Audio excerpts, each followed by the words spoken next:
नमस्ते। हर हर महादेव। श्री शिवाय नमस्तुभ्यम। नमः शिवाय। एक बार फिर से आप सबका स्वागत है हमारी चैनल में। आज की इस वीडियो में हम बात करने वाले हैं कि हम महादेव की पूजा अर्चना करते हैं तो हमें किन किन बातों का ध्यान रखना चाहिए, जैसे कि किस दिशा में बैठकर शिवलिंग पर जल चढ़ाना चाहिए, कौन से पात्र में जल लेकर शिवलिंग पर चढ़ाना चाहिए, महादेव को जल चढ़ाते वक्त कौन सा मंत्र बोलना चाहिए, जल के पात्र में क्या डालकर जल चढ़ाना चाहिए, शिवलिंग के ऊपर कौन से 5 स्थानों पर जल चढ़ाया जाता है। जल चढ़ाने के बाद यह कार्य अवश्य करें। अगर पवित्र मन से भगवान की पूजा की जाए तो भगवान स्वीकार कर ही लेते हैं, पर महादेव की पूजा अर्चना के लिए हमारे शास्त्रों में कुछ नियम बताए गए हैं। हो सके तो इन चीजों का पालन अवश्य करें।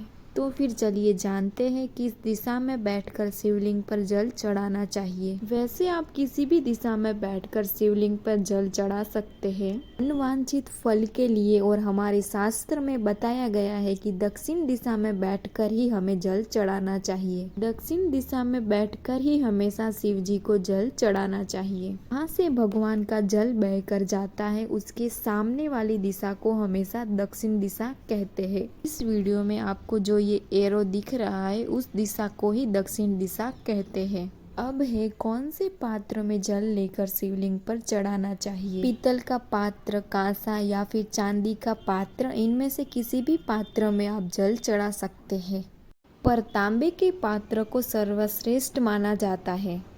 इसलिए हमेशा शिवलिंग के ऊपर तांबे के पात्र में जल लेकर ही शिव जी को जल चढ़ाए। शिवलिंग के ऊपर जल हमेशा धीरे धीरे चढ़ाए और पतली धारा में ही चढ़ाए। इस बात का ध्यान रखें कि जल के छींटे आपके ऊपर ना पड़े। अगला है जल चढ़ाते वक्त कौन सा मंत्र बोलना चाहिए। जल चढ़ाते वक्त महादेव का पंचाक्षर या छठाक्षर मंत्र भी बोल सकते हैं। पंचाक्षर मंत्र यानी नमः शिवाय, छठाक्षर मंत्र यानी कि ओम नमः शिवाय। उसके अलावा श्री शिवाय नमस्तुभ्यम, हर हर महादेव, इस मंत्र का भी उच्चारण आप कर सकते हैं।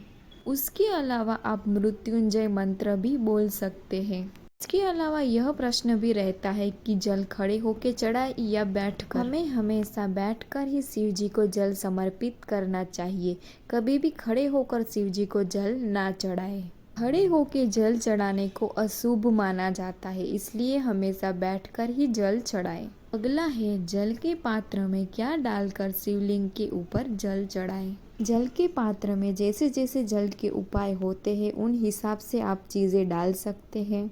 उसके अलावा बेल पत्र, काली तिल, काली मिर्ची, चावल, लाल चंदन, सफ़ेद पुष्प, पीपल के पत्ते, इनमें से कोई भी एक चीज़ डालकर आप शिव जी को जल समर्पित कर सकते हैं। अगला है शिवलिंग पर कौन से 5 स्थान पर जल चढ़ाना चाहिए। बहुत सारे लोगों को पता नहीं होता है कि शिवलिंग के ऊपर सीधा जल नहीं चढ़ाना चाहिए। शिवलिंग के ऊपर जल चढ़ाने का भी एक नियम है। जब भी आप जल चढ़ाए तो सबसे पहले सीधे हाथ के सामने गणपति जी का स्थान है, सबसे पहले वहां पर जल चढ़ाए। उसके बाद बाएं हाथ पर कार्तिकेय जी का स्थान है, वहां पर जल चढ़ाए। जहां से जल बहकर जाता है, जो जलाधारी कहते हैं, वहां पे अशोक सुंदरी जी का स्थान है, वहां पर जल चढ़ाए। उसके बाद जिसके ऊपर शिवलिंग है वो पार्वती जी का हस्त कमल है, उसके ऊपर जल चढ़ाए। उसके बाद शिवलिंग के ऊपर जल चढ़ाए और फिर शिवलिंग के ऊपर जो जलधारी रखी होती है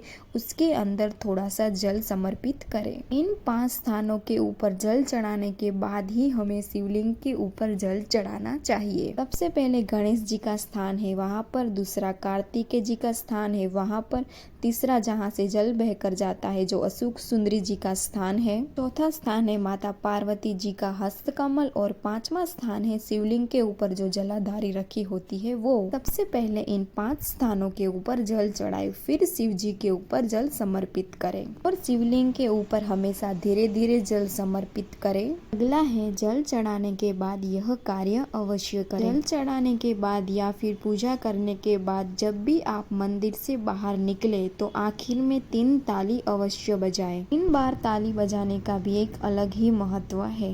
ऐसा कहा जाता है 3 बार ताली बजाने से अगर आपने शिवजी से कुछ मांगा भी ना हो तो भी शिवजी आपकी झोली भर देते हैं। इसके अलावा यह भी कहा जाता है कि लंकापति रावण ने 3 बार ताली बजाई थी, इसलिए भी शिव मंदिर में 3 ताली का प्रमाण है। जब भी आप शिव मंदिर जाएं तो 3 ताली बजा के अवश्य आए। आशा करती हूँ आज की वीडियो आपको अच्छी लगी होगी और कुछ नया जानने को मिला होगा। ते हैं अगली वीडियो।